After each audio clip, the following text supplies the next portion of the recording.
Eu vou dizer de palito, tá bom? De palito? Sim. Pode ser de palito? Picolé? Picolé de morango? Aí, pronto. Bom, boa noite, meninas, aqui do presencial, oficialmente a todas. Boa noite, pessoal do Zoom. Qualquer coisa, é só mandar mensagem se vocês não conseguirem me ouvir, tá bom? Bom, hoje a gente vai falar, como eu dei um spoiler lá no grupo, sobre violência e maus tratos, no primeiro momento, e depois a gente vai tratar sobre a importância da rotina. Então, dois itens importantes. O primeiro é um pouco mais discreto, porque muitas vezes a violência ocorre e a gente nem fica sabendo. Então, é importante a gente falar sobre, por isso que esse capítulo está no livro, porque a violência muitas vezes vem de familiares, e não necessariamente de pessoas de fora, de pessoas da rua e tudo mais. Então, muitas vezes o nosso paciente pode sofrer uma violência. E aí tem vários tipos de violência, a gente vai falar quais são os tipos e tudo mais. Depois, a gente vai olhar para... tudo bem? Tudo bom? Oi. Claro. Aham. Aham. Isso, muitas vezes pode acontecer. O que acontece, eu vou justificar. Quando você tem pessoas doentes, normalmente as pessoas da família perdem a paciência também. Então, aqui, nesse caso, a aula vai ser focada para pessoas doentes. Então, a violência contra o paciente. E aí sim, porque, imagina, você tem um idoso com Alzheimer, ou uma criança autista, ou hiperativa, assim. E aí, esse paciente, muitas vezes, tem um comportamento que não agrada ao familiar. O familiar discorda, ou porque é muito ativo, ou porque é teimoso, ou porque é agitado, ou porque é agressivo. E aí devolve essa agressividade. Lógico, o paciente é agressivo por conta da doença, mas o familiar muitas vezes não consegue separar isso, e aí revida. E revida de forma agressiva também. Então, a gente vai conversar um pouco sobre isso. Mas aí tem violência física, moral, psicológica, financeira. Muitas vezes a financeira talvez é uma das mais comuns, porque é um paciente que não consegue raciocinar muito bem, não sabe se tem alguém pegando o dinheiro dele ou não. E a gente vai conversar um pouco sobre isso.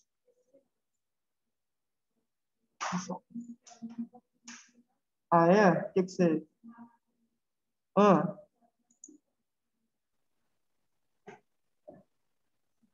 Uhum.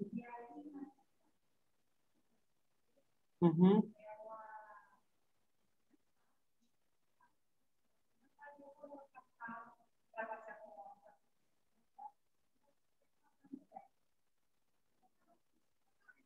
Uhum.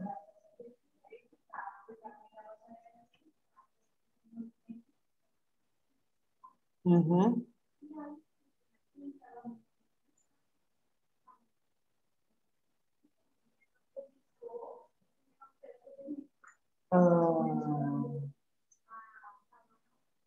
Repetidas. E às vezes está conversando sobre algo com você, quando como se ela estivesse tendo um filme passado na mente dela.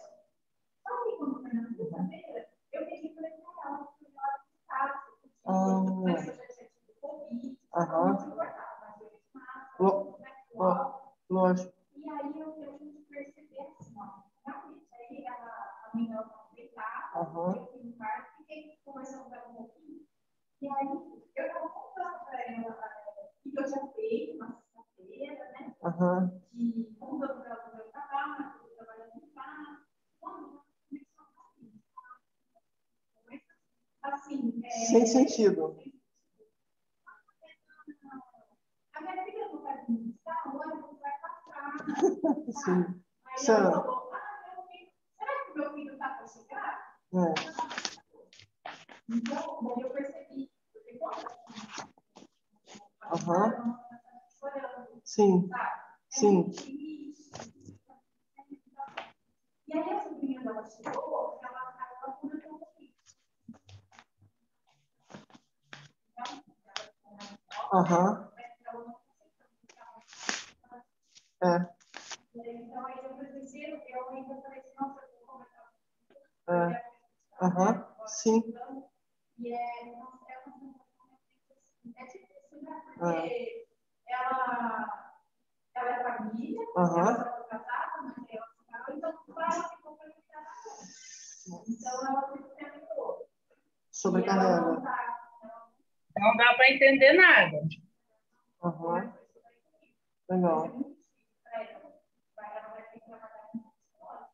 Eu vou falar tudo. É que eu ainda não falei nada. É que a Michelle está falando aqui, contando uma experiência, que ela foi visitar uma pessoa no fim de semana, e essa pessoa começou a falar de várias coisas ao mesmo tempo. Início de demência, provavelmente. E aí ela estava contando o relato dela. Eu ainda não falei nada não, tá bom? Agora que eu vou falar. Obrigado pelo retorno. O pessoal chama isso de fuga de ideias. Então, você fica fugindo de ideias. Então, fala do álcool, fala da caneta, fala da Tati, fala da Alexa, fala do vidro, fica fugindo. Então, tá aqui, foge, foge, foge, foge. E aí você tem, as coisas se perdem. Porque se esquecem, né? Imagina, eu estava falando da régua. Esqueci, ou como eu estou confuso também, eu começo a falar da garrafa da Dayana. E aí começo, e aí eu fico fugindo de ideias. Mas isso acontece e é realmente algo que, obviamente, não está normal, né? E aí tem que verificar.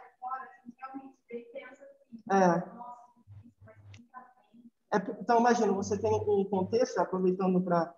Você tem um contexto onde as pessoas podem, e em algum momento vão ficar também sobrecarregadas, tensas, estressadas, tristes, desapontadas, frustradas. Imagina, você viu sua mãe bem, sei lá, por 70 anos. De repente ela começa a ser agressiva com você, começa a te xingar, te expulsar de casa. Nem todo mundo tem, infelizmente, psicológico e sabe como lidar com a situação e aí, muitas vezes acha que é intencional. Tá, minha mãe está me expulsando de casa, minha mãe é a Tati. Ah, está me expulsando de casa porque ela quer, onde já se vê, eu que cuido dela. Aí começa o conflito. Eu que cuido dela, está me mandando embora. Então aí vai e revida. Lembra aquele vídeo que a gente passou no grupo, que era de uma idosa que tinha Alzheimer? É tipo aquilo. Imagina, em algum momento, o familiar, como é mais próximo, pode... Não é certo, não estou falando que é certo, mas infelizmente isso acontece. Pode revidar. E aí você tem uma agressão. Isso, em alguns momentos, pode ser algo corriqueiro, frequente. Vai e volta, vai e vira e mexe a uma agressão. O paciente não fala, às vezes, porque tem medo, a gente vai discutir algumas coisas, ou porque não consegue falar mesmo. Às vezes o paciente não fala, não verbaliza, não consegue, né? Não tem as faculdades mentais preservadas, não sabe falar, não sabe se expressar, mas está sofrendo agressão. Então, aí, por isso que esse primeiro momento da aula é muito importante para isso, porque acontece sim, infelizmente. Infelizmente. O professor do pai do rapaz que trabalha comigo também. Aham. Aham. Também perguntando para ele se faz coisas que aconteceu lá atrás. Aham. Aí você nem sei o que eu faço. Começando a Ficam perdidos, né? Aham. Geralmente eles sempre têm essa ideia de voltar para casa, que é tudo do passado, né? Não existe, né? Isso. Aí eu voltei e falei, você tem que respeitar a idade do seu pai. Tem que estar conversando com ele já. Você está lembrando ele das coisas. Estimular. Não adianta você ficar nervoso, não adianta você não ter paciência, porque hoje ele quer isso. Ele quer sua atenção. E ele vai fazer que você chama atenção sem ele querer. Ele achar que está embora, na multa. Então, acho que tem que dobrar um cuidado do seu pai. Não deixar que ele fica sozinho. Porque seu pai já não tem mais relação. Você tem que cuidar disso. Perfeito. E você vai ter que falar com seus irmãos. Ou procurar alguém para ficar acompanhando com ele. Só para ele não ficar sozinho o período que você está trabalhando. Porque agora ele está necessitando de um cuidador. Aí ele falou, pode entrar, né? Vai, eu vou lá cuidar do seu Assim, não queria dizer não, mas eu sou cuidadora. E, né, isso acontece. Dá continuidade, por exemplo. Tá certo, dá continuidade na conversa? Ou não? Porque assim, são dois fatores. E, por exemplo, ela começou a conversar comigo. Então, ela começa a falar uma história, essa história eu não sabia. Né? Porque foi na sexta-feira santa, e aí ela perguntou se eu tinha feito de manhã. Eu tinha que 4 horas para buscar ela, que era 4 horas do almoço.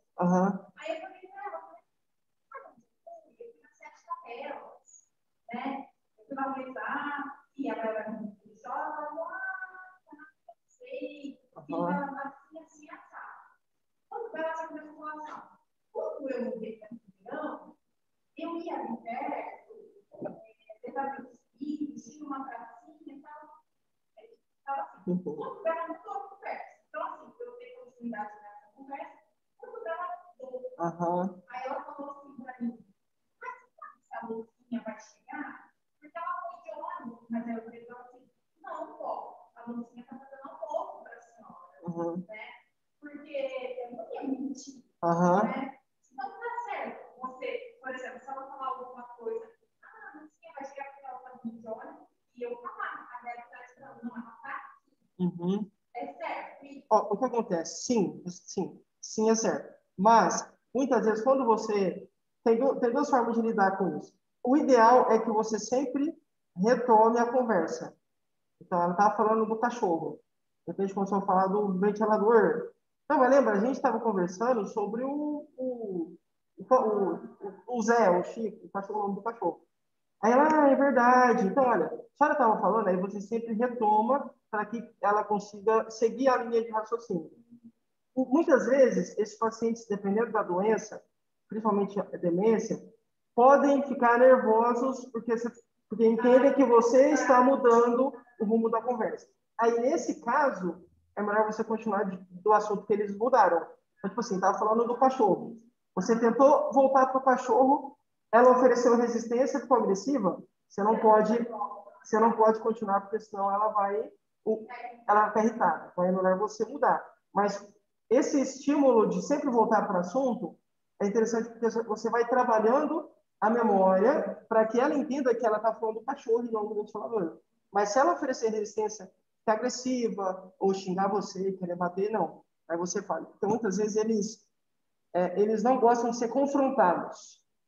Então, se ela entender que você está confrontando, aí pode ficar chato. Não é regra, mas pode ficar nervosa, irritada. E aí você, por bem, né, é melhor você continuar falando do que ela mudou. Por isso que é importante ter paciência. Imagina, você ficar ali 8 horas com essa pessoa, sabe Deus quantos assuntos ela vai falar no dia. Então tem que ter paciência, né? Uma dúvida. Essa pessoa que ela conversou, essa idosa, mudou de assunto. Só que todos eram fatos. Aí eu não sei dizer. Normalmente, eu não sei. Não, depende. Até onde eu estava conversando com ela, ela estava lembrando do local. Isso. Ela defendeu certo, não defendeu certo. E ela também já veio para Ribeirão? Sim. Ela morava Aí depois, ela mudou a conversa.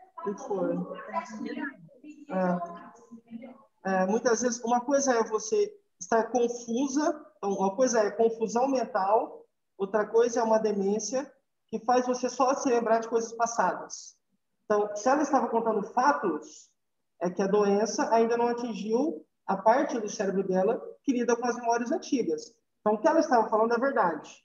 Mas, muitas vezes, pacientes com demência estão confusos.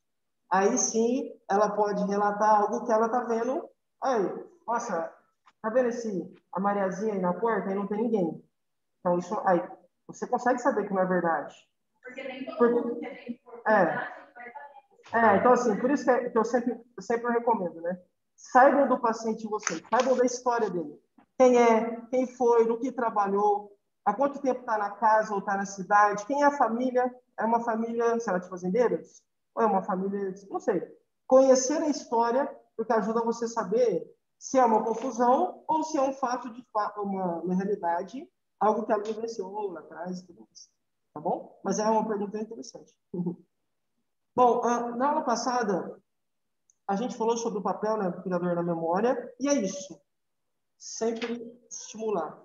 Não necessariamente é algo que vai ser fácil, mas o nosso papel é sempre estimular, e eu falei, a leitura é um método muito importante. É uma forma interessante porque você consegue retomar coisas que a pessoa viu lá atrás, e aí ela consegue ir se lembrando. Então, a leitura é uma boa estratégia. Existem jogos, como jogo de memória, música, palavra cruzada, como você falou, né, do seu pai, né? Fotos, vídeos, exatamente. Então, você consegue ir trabalhando a memória, que é uma parte que é prejudicada em algumas doenças. Nem todas as doenças comprometem a memória, mas a gente tem que trabalhar isso no paciente. Tá bom? Só um resumo rápido.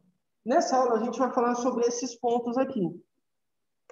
Sobre violência em maus tratos e sobre a importância da rotina. Então, tipos de agressão, falar quais são os tipos, o que é violência, o que é agressão, qual que é o papel do cuidador diante de uma situação de maus tratos.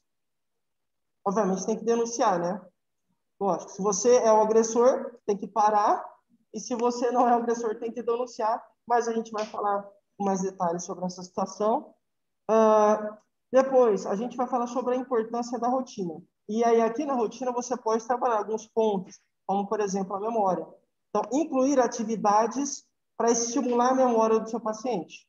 A gente vai conversar um pouquinho sobre rotina, falando qual é a lógica, por que eu preciso ter uma rotina? Eu, cuidador, cuidadora, e o meu paciente. Qual é a lógica por trás disso? E como é que a gente faz isso? Aí eu trouxe até exemplos aqui, vai ser bem legal. E aí, nessa parte de exemplo, eu vou mostrar como a gente consegue estabelecer. Claro, isso varia muito de paciente a paciente. Um paciente idoso tem uma rotina. Uma criança tem uma outra rotina. Enfim, aí a gente vai falar sobre esses detalhes no momento certo da aula. Quando a gente fala de violência e maus tratos, foi o que eu falei a gente estava falando com a Michelle. Infelizmente, a violência pode partir também de dentro de casa. Então, a gente cansa de ver pessoas aí se matando. Acho que ontem eu vi, cara, uma discussão no trânsito, aí, de repente, o cara foi lá reclamar com o outro, desceu do carro, foi reclamar, e o cara queimou ele, meteu bala nele. E aí, ele desceu, o que deu o tiro, né? Desceu tranquilamente, era um carro de luxo, uma Land Rover, desceu tranquilamente, e a mulher do cara que levou um tiro desesperada, e ele lá tranquilo, assim, mexendo no celular. Então, assim, a agressão, a violência, também acontece fora de casa, com certeza, né? A gente está cansado de ver, infelizmente, histórias, né? Talvez até a gente já tenha sofrido com isso. Uma vez eu estava... Eu ainda não era minha esposa ainda. Ela passou também na UFSCar, só que ela estava fazendo matemática, a Giovana. E aí eu ia lá para onde ela ficava e eu voltava 1h30 da manhã sozinho. E São Carlos é uma cidade perigosa porque tem muitos universitários.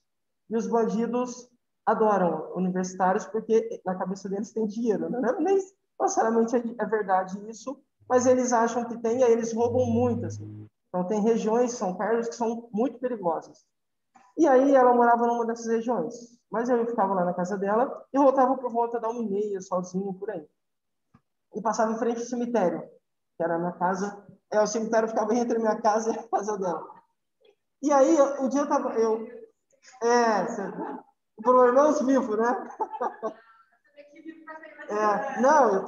Só que eu sou muito desconfiado, né? Então, eu sempre ando olhando para trás. De dia, de noite, eu sempre tenho esse costume, porque o cara não vai surgir, né? A pessoa, de algum lugar, ela vai ter que vir, sei lá. E aí, eu olhava para trás, não vi ninguém. De repente, eu olhei para trás e vi um cara. Esse cara não estava aí. E aí, eu já fiquei com uma pulga assim atrás da orelha. Aí eu disfarcei, olhei para frente. Quando eu olhei para trás de novo, cadê o cara? Eu falei, em frente ao cemitério, né? Essa aqui é uma assombração. mal apenada, né? Aí, olhei para trás de novo, ele estava mais perto de mim. Falei, esse cara, ou ele é um espírito realmente, ou ele quer fazer alguma coisa comigo. Porque ninguém, em condições normais, ficaria sumido aparecendo. Lá tinha árvores. Então, ele se escondia atrás da árvore e aparecia. Escondia. Não, aí quando eu saquei que ele estava, falei, esse cara, ele está querendo alguma coisa. Aí eu corri. Quando eu corri, aí ele correu atrás de mim. Então, eu corri bastante. Se fosse hoje, eu estava ferrado, né? Mas na época eu estava mais magro, então eu corri, dei em linha e ele correu, né? Só que eu estava melhor fisicamente, consegui escapar dele. Mas o que eu falo para vocês? A agressão, obviamente, acontece fora de casa. A gente está cansado de ver, né? Tanto financeira quanto psicológica. A gente cansa de ver casos de humilhação, normalmente pessoas que são ricas ou, enfim, outras características, humilham outras pessoas. Então, acontece fora de casa, sim. Mas o foco da aula é falar sobre o paciente.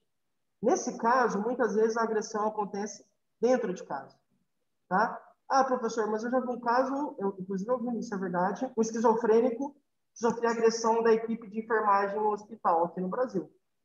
Como ele era esquizofrênico, o que a equipe falava?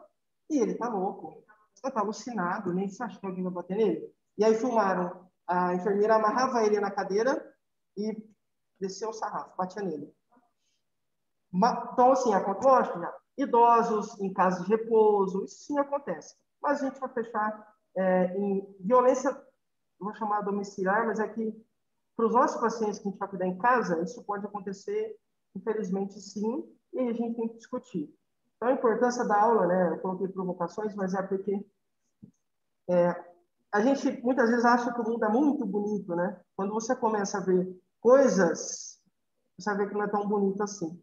E principalmente pessoas que não podem se defender, como uma criança, você vai de criança, como uma criança ou uma pessoa que não consegue verbalizar, falar, então muitos não falam. E aí, como é que essa pessoa que sofre agressão não consegue falar? E aí a gente vai falar algumas coisas que você tem que observar, o corpo. Então, ele não fala, mas o corpo dele fala. Então, se você verificou, ó, tá roxo, não estava esse roxo ontem, aí semana que vem aparece de novo um roxo. Mas que estranho. Eu não deixei cair. A outra cuidadora não deixou cair. Eu confio nela, a gente tem uma troca interessante. Algo aconteceu. E aí a gente tem que ficar atento. Então, a gente vai conversar um pouco sobre esses pontos. E o pior é, muitas vezes as pessoas associam violência somente a algo físico. E não é só isso. Uma humilhação, imagina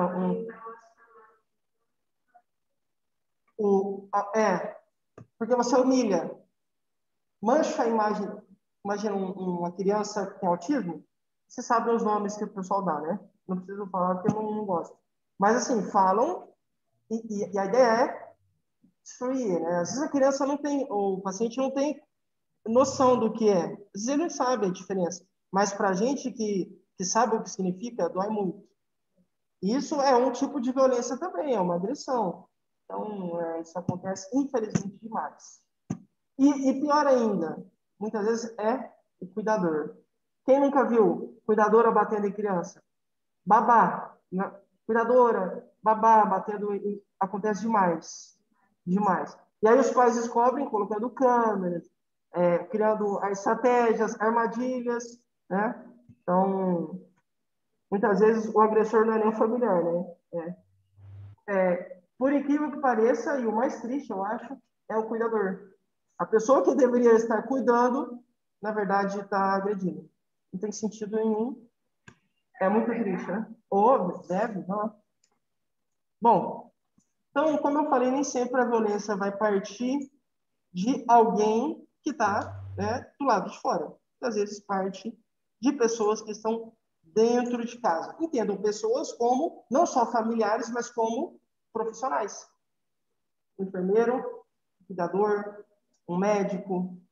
Às vezes, a moça que limpa a casa, ou a que faz comida, está cansada, porque a moça que limpa a casa, ela limpa, deixa a cozinha toda limpa, aí vem a Michele, leva o paciente para comer na cozinha, e a Michele deixa ele comer sozinho, que é o certo, tem que estimular. Mas ele suja muito. E aí, quando a Michele vai embora, ela bate nele porque acha que ele sujou ali intencionalmente. Muitas vezes, sabe que não foi intencional, mas tem que descontar. Não é que...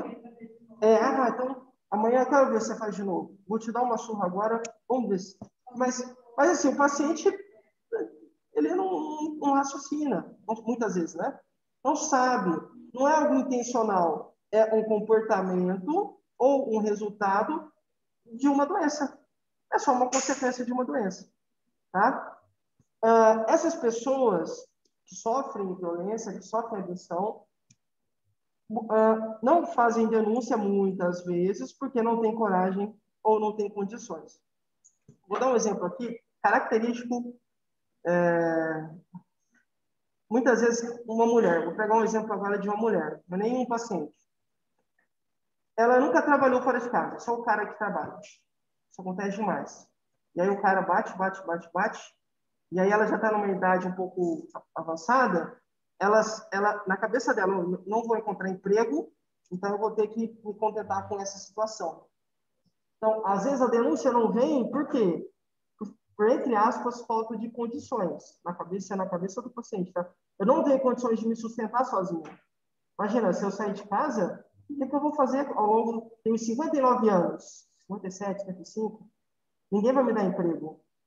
Não tenho para onde ir. Minha mãe já morreu, meu pai já morreu. Vou ter que suportar essa situação. Então, a falta de denúncia, por um lado, pode ser porque a pessoa acha que não tem condições, ou às vezes não tem mesmo, né?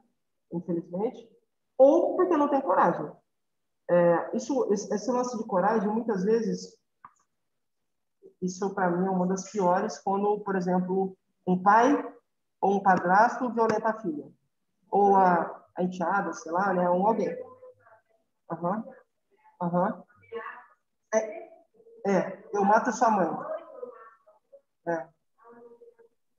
Então, assim, entendam coragem, não é coragem de denunciar o cara, é coragem de lidar com a morte da mãe. Assim, na cabeça da criança, ela vai realmente achar que o cara vai matar. E muitas vezes mata, né? Muitas vezes mata.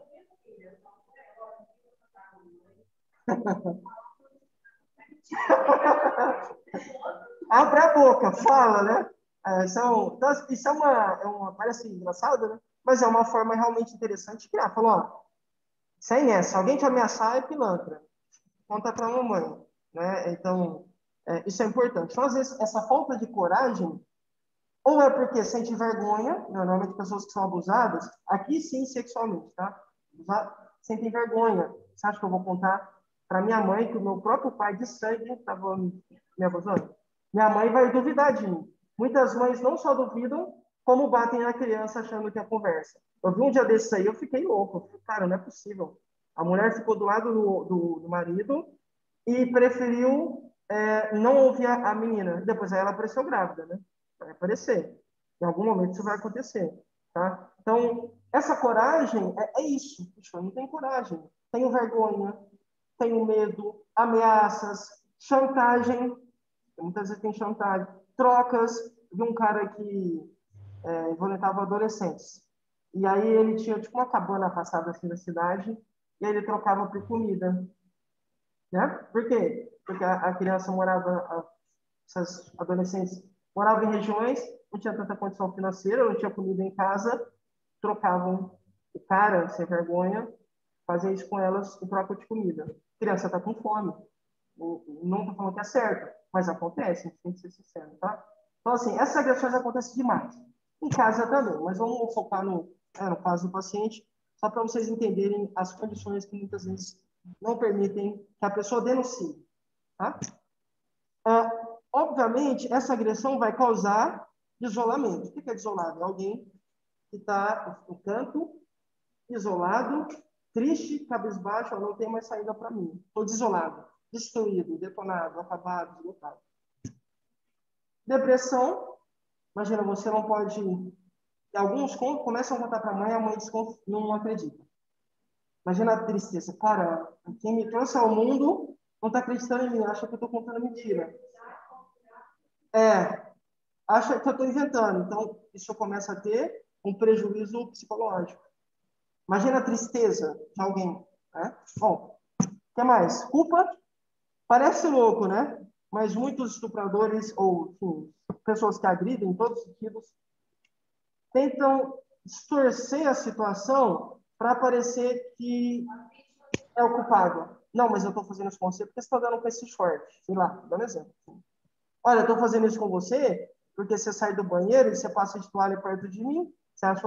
Então, o que a vítima muitas vezes acha? A culpa é minha. A culpa é minha. Falou, olha, ele não... E adolescentes falam, olha, que não tem ainda, né, esse conhecimento, não tem essa maturidade para... Nossa, realmente a culpa é minha. Eu instiguei ele, porque eu fico andando assim, enfim. Então, culpa, medo e com pavor do agressor. Pavor. Eu vejo alguns vídeos de linguagem corporal do Vitor lá do Metaforando. E ele estava contando um caso que ele viu uma vez toda vez que que a criança tirava foto com o padrasto estava com a mão assim nela. Tipo, abraçava ele, estava com a mão assim mais para baixo, perto da virilha. E aí, anos depois, se descobriu que ele violentava ela. Pela foto, ele conseguiu ver o quê? Um excesso de carinho, porque não é normal. Eu não acho, né? Eu acho que não é normal um cara, uma foto, colocar a mão assim e tirar no aniversário. E a criança, toda vez que tirava foto com ele, estava com um semblante triste e com cara meio de nojo. Então, aí ele conseguiu fazer análise e aí se comprovou que o cara abusava da criança. Então, medo, tenho receio, tenho pavor, tenho nojo, sentimento de inutilidade, por quê? Se sente menos que nada, né? Fala, cara, eu não sou ninguém, né? Não sou mais do que um corpo para alguém usar, porque sou pensamento, sou inútil, imprestável, sirvo para mais nada. Estou sendo usado. O que mais? Existem outros sentimentos ruins que fazem parte, mas a ideia é essa. Um cenário onde você tem muita tristeza, raiva, por isso que muitos se matam ou matam o agressor. Ou viram psicopatas. Eu vi essa semana de um jovem que era violentado pelo pai nos Estados Unidos, um caso famoso. E aí ele depois virou palhaço de circo e aí encontraram na casa dele 33 corpos. Você viu? No documentário. Quando foram verificar, era porque ele era abusado pelo pai. O pai violentava e não estou falando que é certo, mas aí ele se expressou assim, devolveu essa raiva para o mundo, matando, atraía as pessoas para a residência dele e vestido de palhaço ele torturava, matava e encontraram 33 corpos no sótão, acho que no porão da casa, uma coisa assim. Então acontece demais. Oi? Oferecer um trabalho. Então imagina, a gente, quem não quer trabalho, né? Quem precisa, né? E ele pagava muito bem, né? Parece que ele pagava uma hora, Nossa, que oferta irresistível, né? E aí, mas era uma armadilha. Bom, por isso que eu falei, às vezes, lembra que a gente justificou aqui, olha, muitas vezes o paciente não fala porque não tem condições, ou porque não tem coragem, ou porque tem medo, receio. E aí entra no nosso papel. O cuidador deve ficar atento, né, ou atenta, para verificar sinais de maus tratos. Professor, eu não sou vidente, como eu faço isso? Muitas vezes você tem sintomas, o corpo roxo, lágrimas quando chega perto da pessoa, ou há uma mudança de personalidade. Caramba, ela era tão amável, lembrei de você, no seu caso a criança era nervosa, né, assim, agitada, e você com carinho, enfim, ela ficou mais carinhosa. Mas muitas vezes há uma mudança. Ela era tão amável, de repente a mãe se separou do pai, estava com o padrasto, ela começou a ficar com medo, eu chego o pai, o medo dela, ou ficou agressiva, mudança de personalidade pode estar presente também.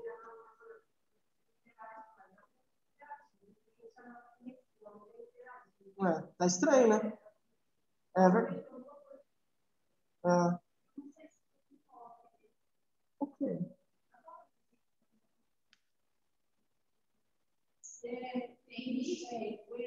Henry.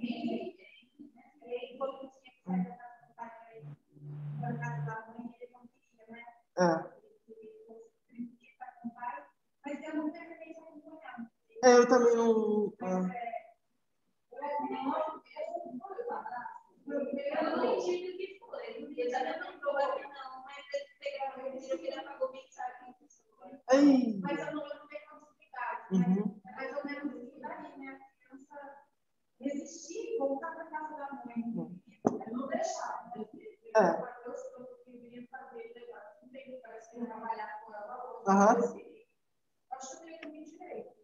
Aqui, entende? Então, se o paciente mostra, mas não sabe falar, mas a criança tem medo, ela vai mostrar pavor. Uma criança vai mostrar.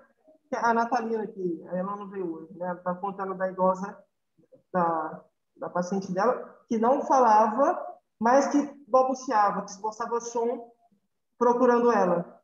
Ou seja, o paciente, mesmo não falando, de algum jeito ele tenta se comunicar. De algum jeito, ele tenta.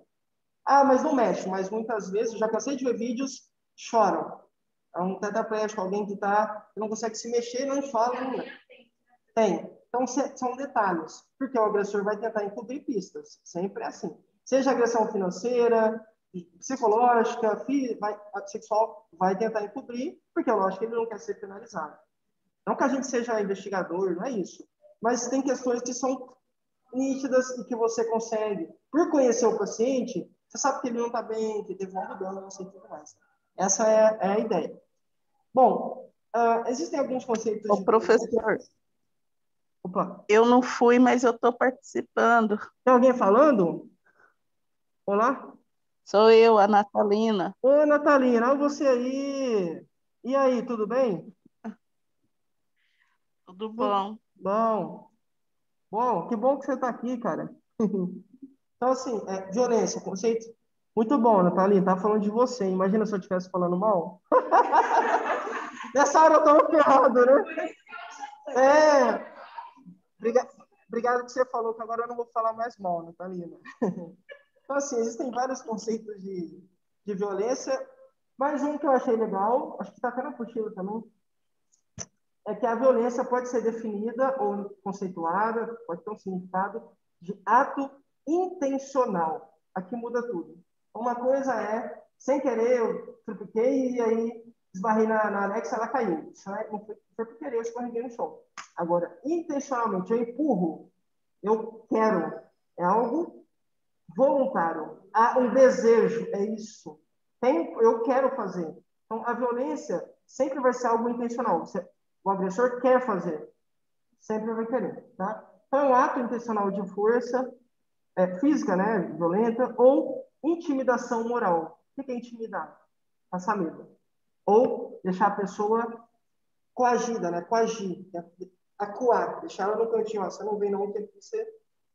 A pessoa vai ficar com medo, não vai ter vontade de falar, expressar e tudo mais. Aí eu deixei até em vermelho, intencionalmente.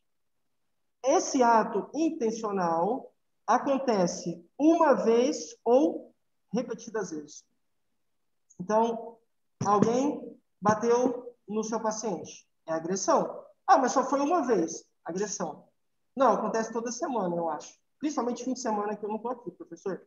É agressão também. Então, se uma ou repetidas vezes, se enquadra como uma agressão, tá bom? A violência doméstica, obviamente, é quando esse ato intencional acontece dentro de casa, por isso, doméstico, né? E